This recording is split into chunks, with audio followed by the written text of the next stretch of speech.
السلام علیکم نمبردار اور سرکار میں خوش آمدید. میں ہوں آپ کی میزبان کنور چودھری. کمشنر ساہیوال ڈویژن شعیب اقبال سید کی میڈیا سے گفتگو آئیے سنتے ہیں. بسم اللہ الرحمن الرحیم. نہایت مسرت کا موقع ہے آج.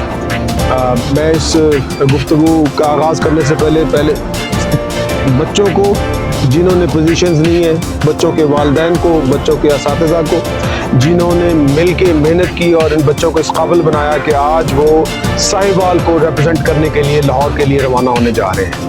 بہت بہت مبارک ان کے والدین کو، اساتذہ کو، بچوں کو. یہ ہماری آن ہے، ہماری شان ہے، یہ ہمارے ملک کا مستقبل ہے، یہ ہمارے ساہیوال کا مستقبل ہے.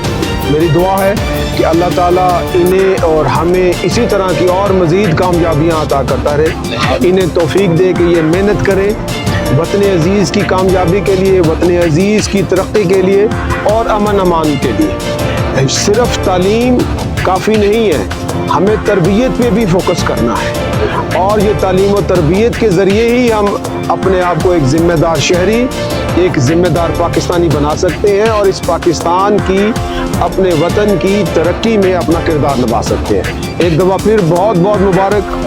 اللہ تعالیٰ خیر و عافیت سے آپ کو لے جائے اور خیر و عافیت کے ساتھ آپ کو واپس لائے. بہت مہربانی.